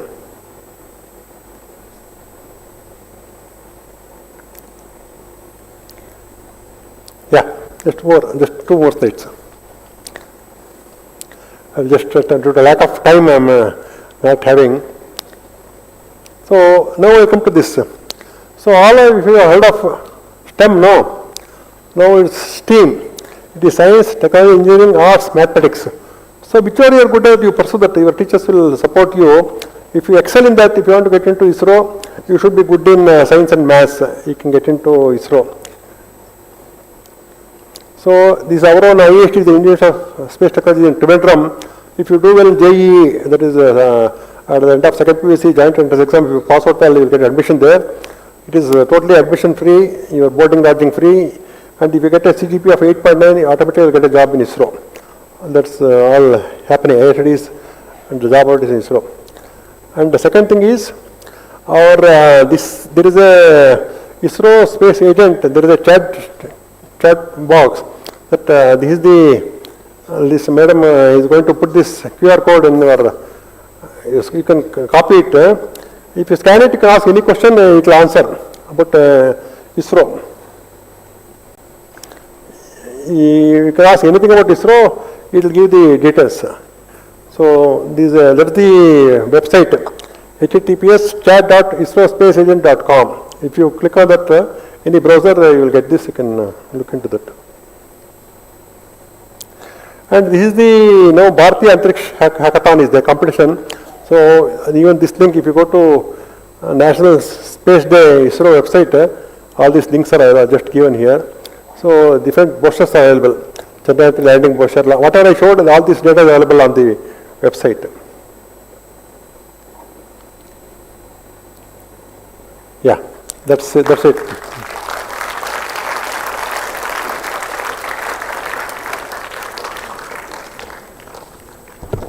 August 23rd is National Space Day.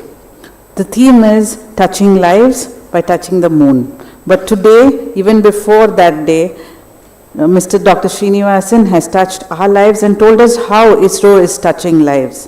Thank you so much, sir. Question time.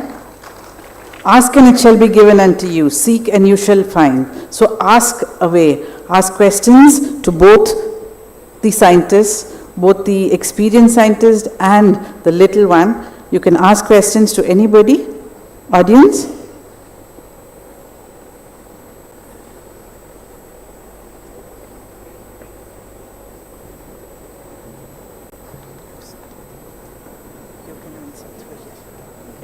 Yeah, you can use this. Okay. I'll stand here so I'll be visible. Better? Okay. Yeah, shoot your questions.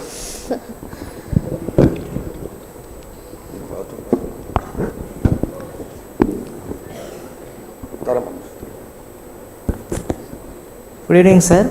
It's my fortunate to have heard your grand speech. Is there a possibility of finding life beyond Earth, and how do scientists search for signs of extraterrestrial life? Yeah, I will ask Venkat to answer that. He has already done something on that. Okay, so, yeah. Yeah, you can use it. Okay, take and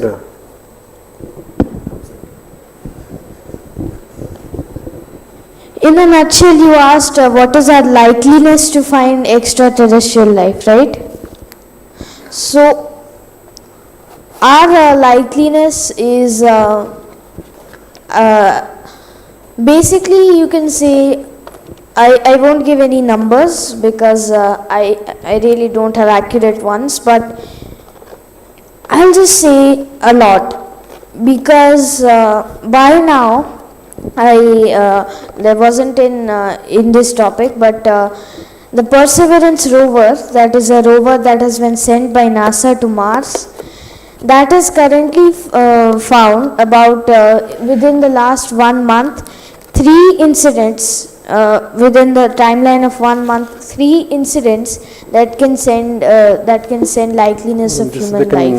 That can be that can be anything from a rock that is having a specific component to anything like the ground and they are also in the Perseverance rover, they are taking samples. If they find anything interesting, they are taking samples and then they're putting in this canister, a tube, and then they'll shoot it out. They'll put it out, and a sample return mission, that is 2028 to 2030, that will retrace the steps and put that canister into a rocket and then send it back onto Earth. So just like Srinivasan sir explained on sample return from the moon, this will be all the way from Mars. So currently there have been, out of 44, 12 canisters that have been dropped out. So you can say the likeliness is a lot. Thank you. To add to what Venkat told, there is evidence of life elsewhere, but it need not be like this. Every way we think, no, any movies they show alien, body having a big head, big eyes and all. Some movies should have seen, no, the life may not be like that. There is something called SETI project. There is search for extraterrestrial intelligence. What Americans are doing, continuously they are beaming some data to space. If some intelligence is in space elsewhere, they may be more advanced than us or inferior to us, we don't know. So we think mostly they are more advanced. So there are some theories of this flying saucers and all. So somebody has been captured, all those things, they are all not really in, there is no proof of that. But there is a possibility of life on Mars also. Now we have found lots of valleys also on Mars. That was very, very long back. But that may be totally like what happened in Earth now. See, we don't find dinosaurs here. When a huge comet or asteroid come and hit Earth, it totally blacked out Earth for several days. There is no air, there is no sunlight. So all that perished. Now also we are finding some skeletons of dinosaurs, some eggs and all, which happened millions of years back. So like that there is a possibility, but it can be in different form. So the theory is there could be life, more probably, and it need not be like us. It may be having a different shape and size like that. And one last thing, I can pretty much tell you with what progress we are making, I think we can find a different creature in our lifetimes. Thank you.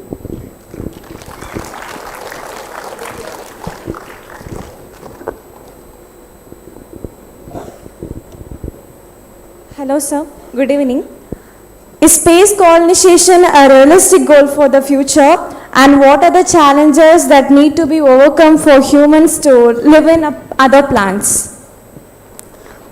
See, as I told earlier, see now one big thing is, see now you have seen now Sunita Williams is right now in space station. She went in a Boeing launcher, but there's some problem. So putting a man in space, a man or woman in space is not a problem, but you should successfully bring them back. That's the challenge. So presently, whichever that Boeing team they went, so it's having some fuel propulsion leak problems.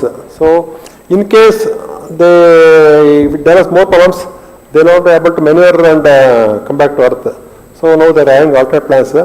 So we should build a very strong vehicle. Second one is the radiation. See, once you, because Earth now, what is the average temperature? We all, it is between, in Chennai if you take, it is between 20 to 40 degrees now. We are all habituated to that. But because of our ionosphere, ozone layer, we are all protected by the harsh radiation environment. Once you go to higher orbit, there are a lot of photons, electrons, those things which will, it will affect the human body. So we need to guard against that, and we can't make a satellite which takes 8 months to go to Mars. Let's say somebody wants to go to Mars. Presently our rocket technology takes 8 days to go to Mars, come back again 8 months. So somebody should be able to stay 16 months, they will be away. So we have to make nuclear rockets which can go fast to Mars and successfully come back. So all that's parallel happening. By 2050 we feel a man will be able to go to Mars, and the environment is very, very harsh on other planets. And once you go away from Sun, you know all the planets, Mercury, Venus, Earth, Mars, Jupiter and all. Once you go away from Sun, the solar intensity goes on reducing. And you need alternate fuels, your battery can't last. you need some RTG or some other fuel to power your what a rocket you build. All the parallel things are happening. It takes time, but it will happen in future someday. Definitely it will happen.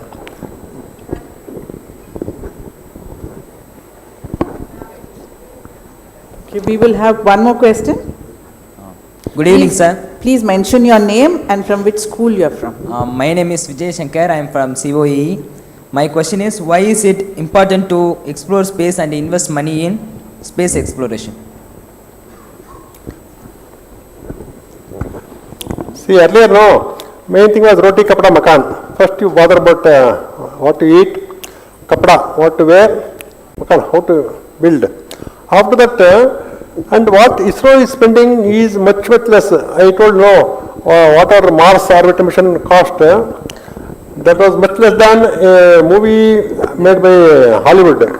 And you are seeing the benefits. I told no, see in banking you are seeing the benefits, fisheries you are seeing the benefits, in crop exhibition we are seeing the benefits, in NAVIC we are facing our strategic applications. So many things we are built satellites specifically for our strategic purpose. For Army, Navy, Air Force, there are satellites built. And we have to be strong, then only nobody can attack us. So India has to be strong for that. So we should have a space power is very important. And other applications like our DTH, our communication, banking, so many, it is without such imagine, you can't imagine satellite now. Let's say you're seeing cricket match, last over, Dhoni, India has to score 6 runs. Let's say power fails, what will you do? 1 billion people will be jumping. So satellite is now part of our life. For everything, let's say earlier somebody was going abroad, they used to send a telegram after reaching there.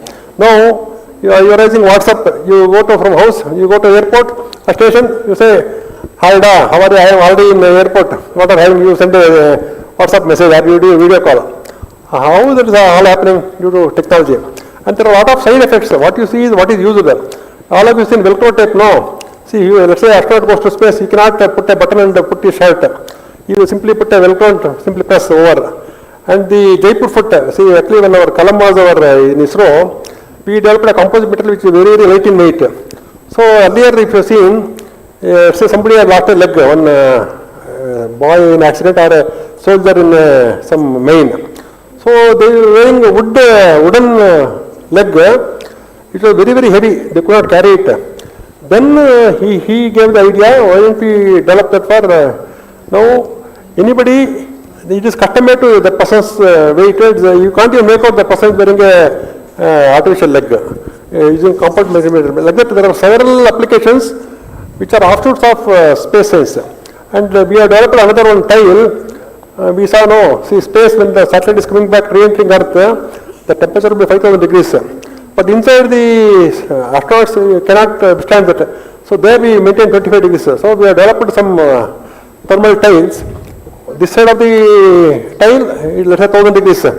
This side is only 25 degrees. All this technology we are developing, and now solar panel also. Now future, you just in your window you paint an organic material that will be generating power. All the solar. So there are several offshoots. That research is very much required in these things. So I request some of you to develop it's not only software engineering or you want to become a doctor, you have interest in science, chemistry, biology, anything. So there are a lot of offshoots of that which are applied in space, then it is made for commercial use and ground purpose. And can I add one more thing? Yeah, sure. Yeah. So one more thing, you asked that why should we invest in space? This can be some very simple applications. So in the last 24 hours, you may have watched some YouTube video that came from a server that is somewhere in YouTube headquarters. And how did that come to you? That came through a satellite, and that satellite was built because there was investment in space science. And not only that, anything in television, sir explained this. Maybe yesterday, for example, there was a hockey match. If you were watching that live, for example, you would have seen that because there was some satellite broadcasting, that was the middleman, the position that was taking the broadcaster's value, they broadcast the video into your home through the satellite. So even such simple applications that we don't know that that we use today, we don't know that a satellite is running behind it. So that is something very important that has come through space exploration, and we could do a lot more with a lot more investment as well. Thank you. Thank you. One more question. Yes. Any girls, any hand questions? Okay, sir, please answer. Please give the mic, please.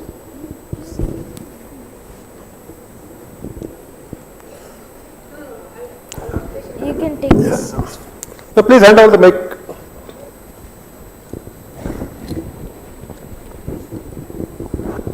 Sir, in Pacific ocean region, some mysterious objects are appearing in the space.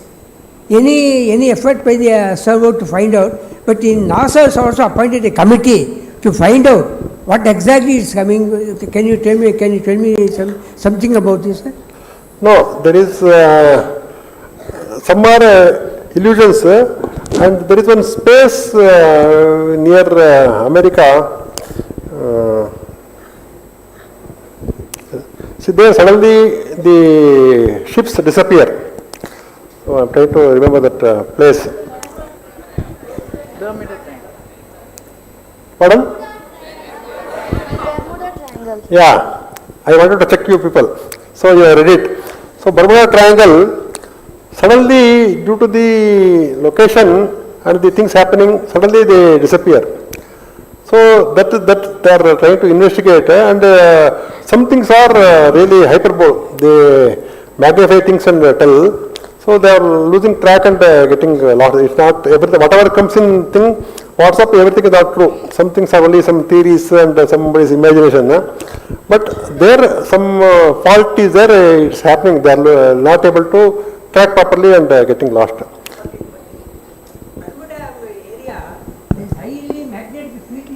Exactly. There is a scientific, there is a scientific reason. So they avoid that area and they don't get into that now because the understanding they don't. Thank you, sir. Thank you, sir. Space is for everybody. It's not just for a few people in science or a math or for a select group of astronauts. It's everyone's business to know about space, said our very own director of the Directorate of Public Libraries, Mr. K. Ilambagwat, IAS. Sir, I request you to please come and give away the prizes for the students who asked the questions and to honor the speakers of today. Vishnu Murthy, Laksha, Vijay Shankar. Vishnu Murthy, Laksha, Vijay Shankar. Please come onto the stage.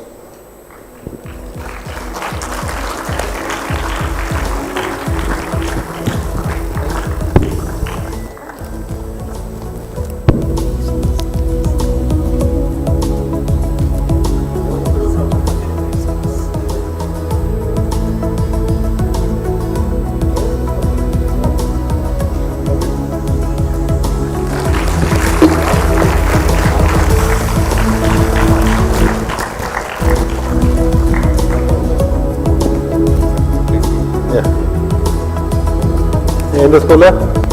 School? COE, Central Academy. Okay, congratulations. Archana, All the best. Laksha, one Archana. All the best.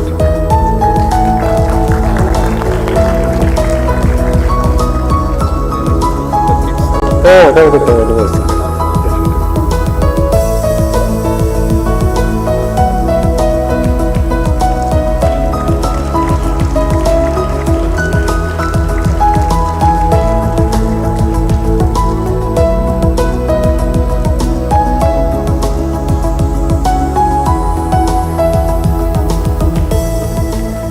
Sir, please honor our guests of today, Mr. Srinivasan and our little Venkat.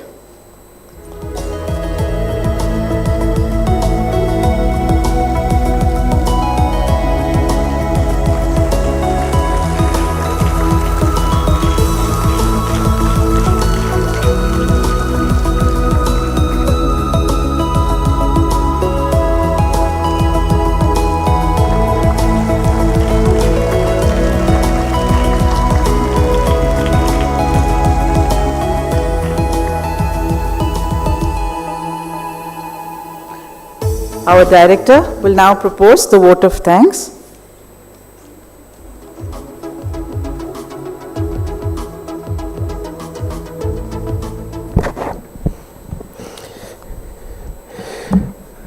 அனைவருக்கும் இந்த இனிய மாலை பொழுதில் எனது வணக்கத்தை தெரிவித்துக் கொள்கிறேன். நமது அண்ணா நூற்றாண்டு நூலகத்திற்கு வருகை புரிந்து மிகச்சிறப்பான உரையிலை நிகழ்த்தி இருக்கக்கூடிய நமது இளம் விண்வெளி விஞ்ஞானி வெங்கட் ராமன் பட்நாயக் மற்றும் நமது மூத்த விண்வெளி விஞ்ஞானி திரு ஸ்ரீனிவாசன் அவர்களுக்கு அண்ணா நூற்றாண்டு நூலகம் மற்றும் பொது நூலக இயக்ககத்தின் சார்பில் எனது மனமார்ந்த நன்றியை தெரிவித்துக் கொள்கிறேன்.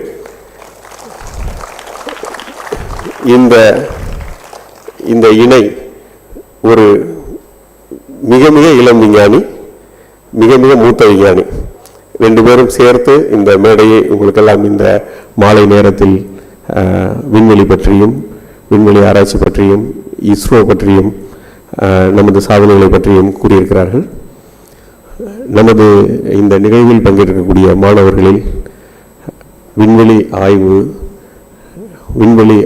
விண்வெளிக்கு செல்லும் முயற்சி இது போன்ற நிகழ்வுகளெல்லாம் நீங்களெல்லாம் ஒரு ஊக்கம் பெற்று நமது ஆராய்ச்சி மனப்பான்மையை, அறிவியல் மனப்பான்மையை மென்மேலும் வளர்த்து கொண்டு நீங்களெல்லாம் ஒரு எதிர்கால விஞ்ஞானிகளாக வருவீர்கள் என்று ஒரு நம்பிக்கையோடு இந்த நிகழ்வுக்கு வருகை புரிந்திருக்கக்கூடிய நமது 2 சிறப்பு விருந்தினர்களையும் நன்றி கூறி, உங்கள் அனைவருக்கும் நன்றி கூறி விடைபெறுகிறேன். நன்றி.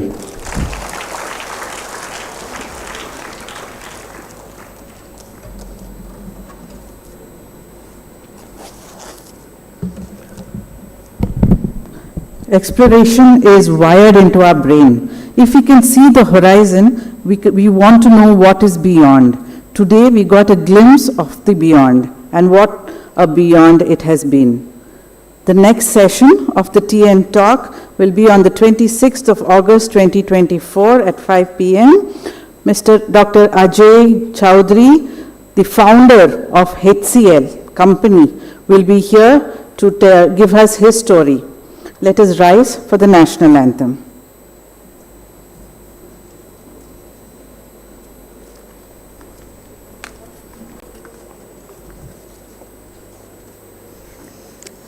जनगण मन अधिनायक जय हे भारत भाग्य विधाता पंजाब सिंध गुजरात मराठा द्राविड उत्कल बंगा विंध्य हिमाचल यमुना गंगा उच्चल जलधि तरंगा तव शुभ नामे जागे दव शुभ आशीष मागे गाहे दव जय गादा जनगण मंगलदायक जय हे भारत भाग्य विधाता जय हे जय हे जय हे जय जय जय जय हे.